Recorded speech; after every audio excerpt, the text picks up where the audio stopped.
And welcome back, yet again, adventurers, to Let's Play Biohazard 3 Real Survival.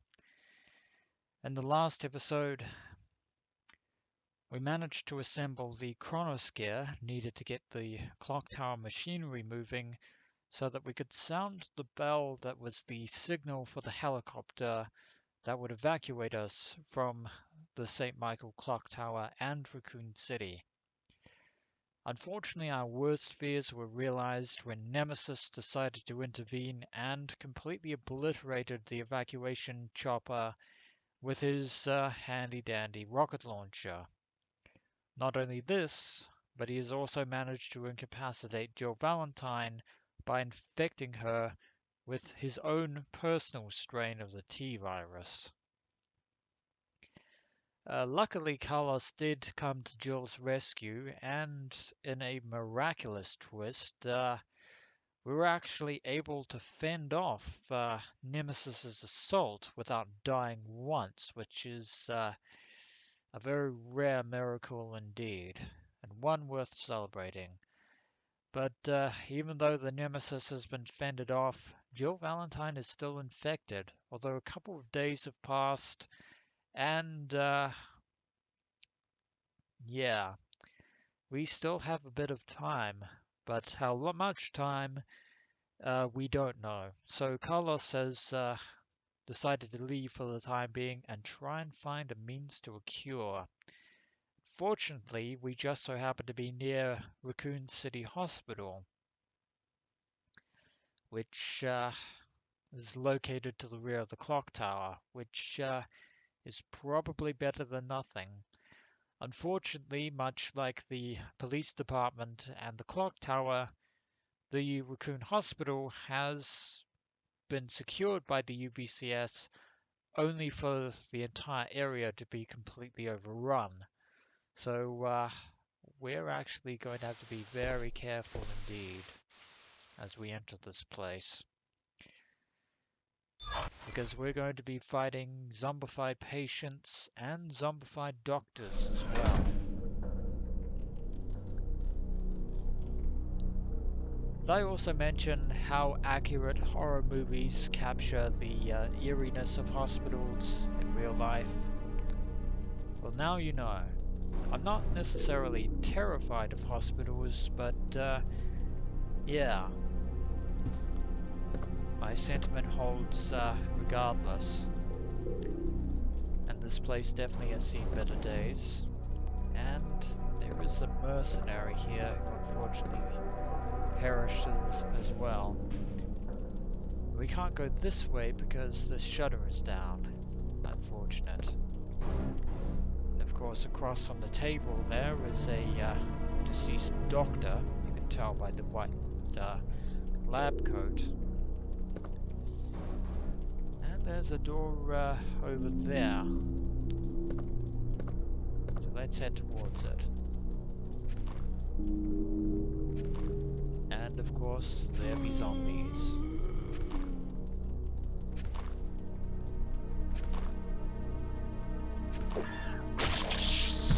That's not a zombie.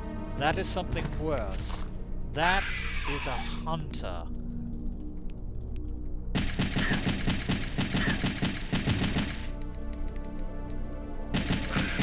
Oh my word. There's another one.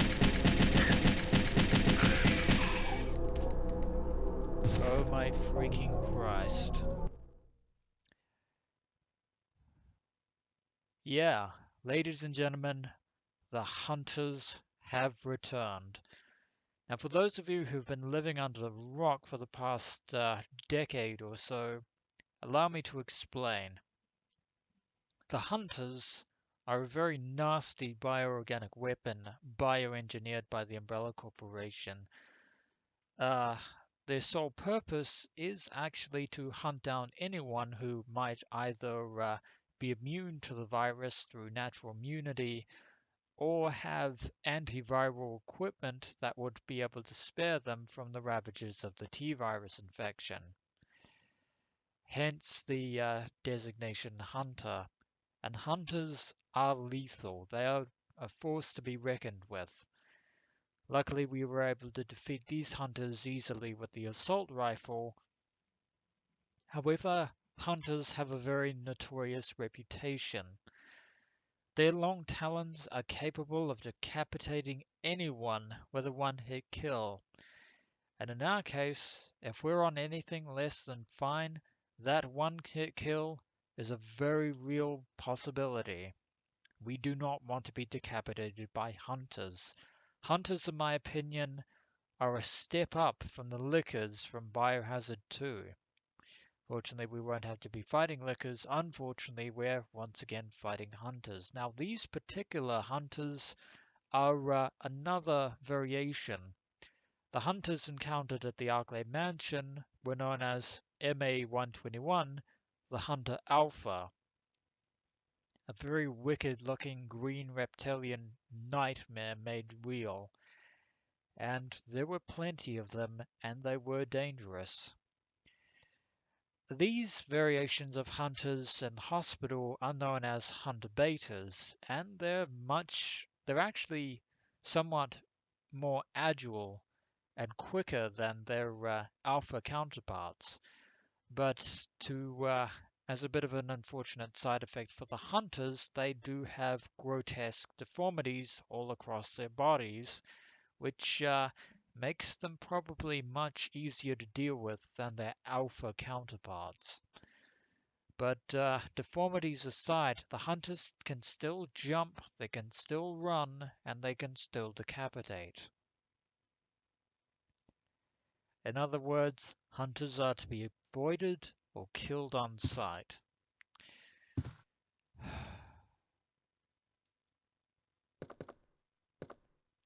There is another mercenary over here, actually, that unfortunately Carlos can't interact with. He has nothing to say about either of these two. Maybe he didn't know them all that well. He is only part of one platoon of the UBCS after all.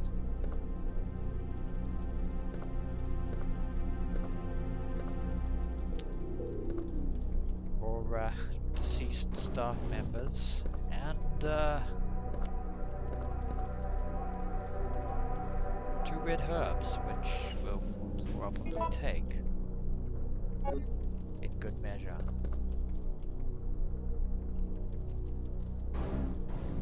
Did use a bit of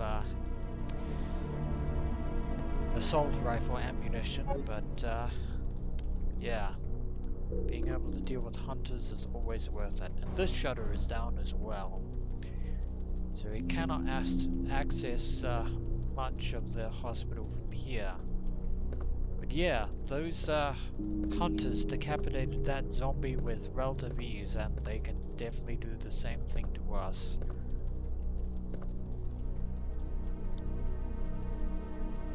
Apparently the reception desk is rather tidy.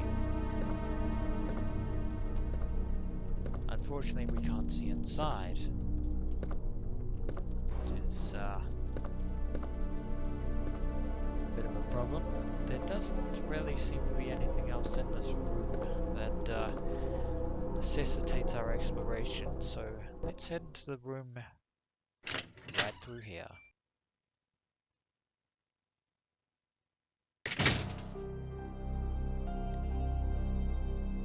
And what do you know? A safe haven. This just happens to be the interior of the reception area.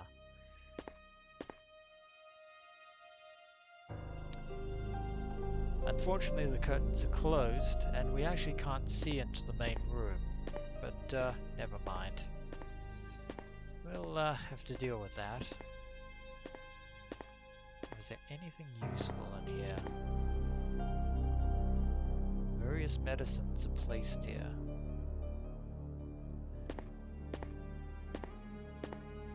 Item box over here, but what is that I spy on the table? Lo and behold, a first aid spray. And if we can give that to Jill Valentine, that would be absolutely fantastic. numerous numbers of medical cards. Nothing beneficial to us. Let's keep searching through. And there doesn't appear to be anything of use in the reception room, so let's head on to the next room.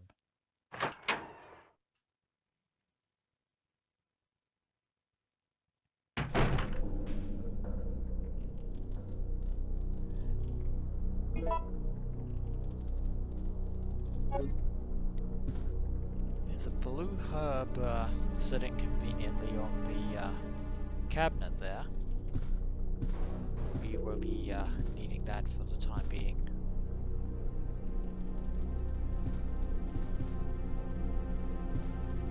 Doesn't appear to be anything in these cabinets.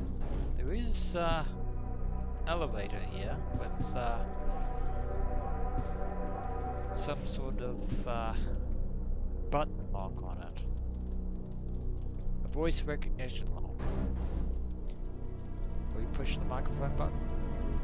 Why not? Please enter your voice. Hello. Open sesame?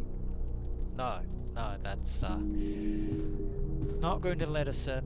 We're going to have to find something here that will allow us to open that voice lock. Unfinished coffee. How unfortunate. Yeah, the hospital got overrun pretty quickly, I'm afraid.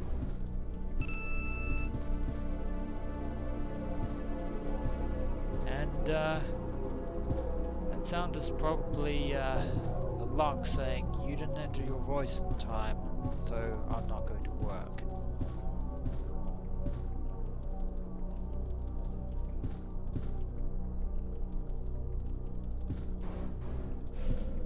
There is something on this table here.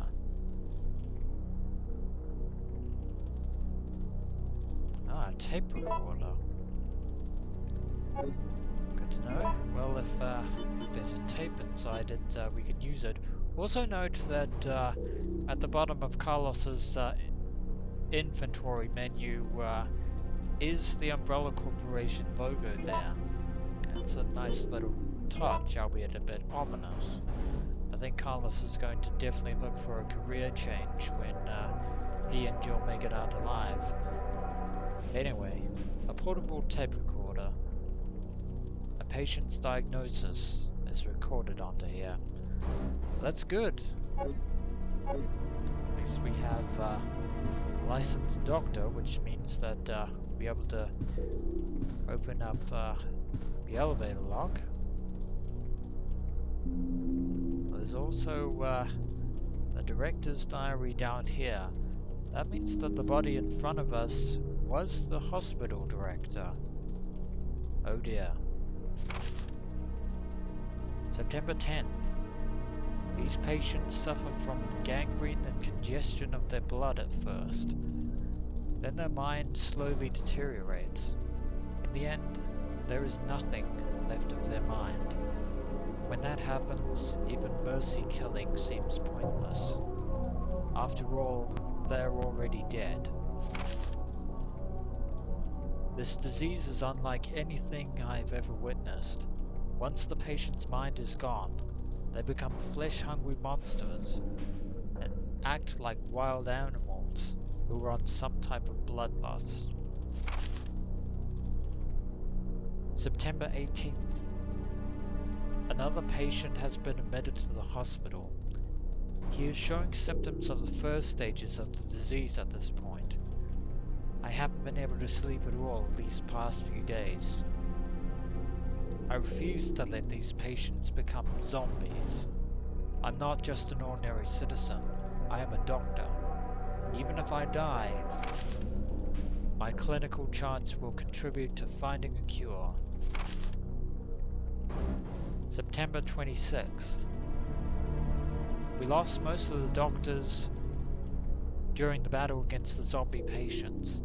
It's impossible to maintain the hospital under these conditions, and I know that it's too late for me. I am beginning to feel that same itchy and hungry desire that all my patients felt. It's too late for me. We filed the director's diary, and that final entry there was very similar to the keeper's diary. Itchy tasty. But we have actually learned something rather pertinent from this from the director's diary adventurers, something that hasn't recently come to our attention yet. Now, if you've been paying attention to the events of Biohazard 2, um, you may remember that on the night of the 22nd, several days before Leon and Claire arrived, uh, the USS was sent in to acquire William Birkin's G-Virus in the underground Raccoon City laboratory. There was a firefight, Birkin was injured, and the USS made off with the container of the T-Virus and the G-Virus samples. However, William Birkin, of course, had a G-Virus vial on hand and injected himself with the G-Virus, mutating into the hideous monstrosity known as Golgotha, slaughtering the USS, breaking the T-Virus vials and ingesting the G-Virus vials, and the T-Virus was then spread by the rats through the sewer system and started infecting the throughout the city. Or so we were led to believe, but those first two entries, September 10th and September 18th, those dates are far beyond the 22nd, the 25th, or the 28th of September. Yeah, so for whatever reason, long before the tragedy of William Birkin and the rats spreading the T-virus through the sewers, Raccoon City was being infected by the T-virus anyway, long before the 28th. Which is an interesting dilemma, if I do say so myself, adventurers. It means that the T-virus outbreak happened prior to all this, much earlier than any of us ever knew up until this point. And that actually does not bode well at all. So, in the end, we actually don't know the true cause of what exactly caused the T-virus outbreak, although it's entirely possible that William Birkin might have actually started releasing the T-virus deliberately into Raccoon City in order to sabotage Umbrella's attempts to get the G-virus. Unfortunately for William Birkin, that ploy, unfortunately, did not work at all the way that he had intended. In other words, it failed. But the director's diary is certainly going to be a revelation to Carlos Oliveira. It's very much certainly a revelation to me and probably many of you as well. But on that bombshell, ladies and gentlemen, that is going to be it for this episode of Let's Play Biohazard 3 Real Survival. And when we return, we shall continue exploring the rest of this hospital area before finally making our way, well, getting through the rest of the hospital by getting access to the elevator in the corner.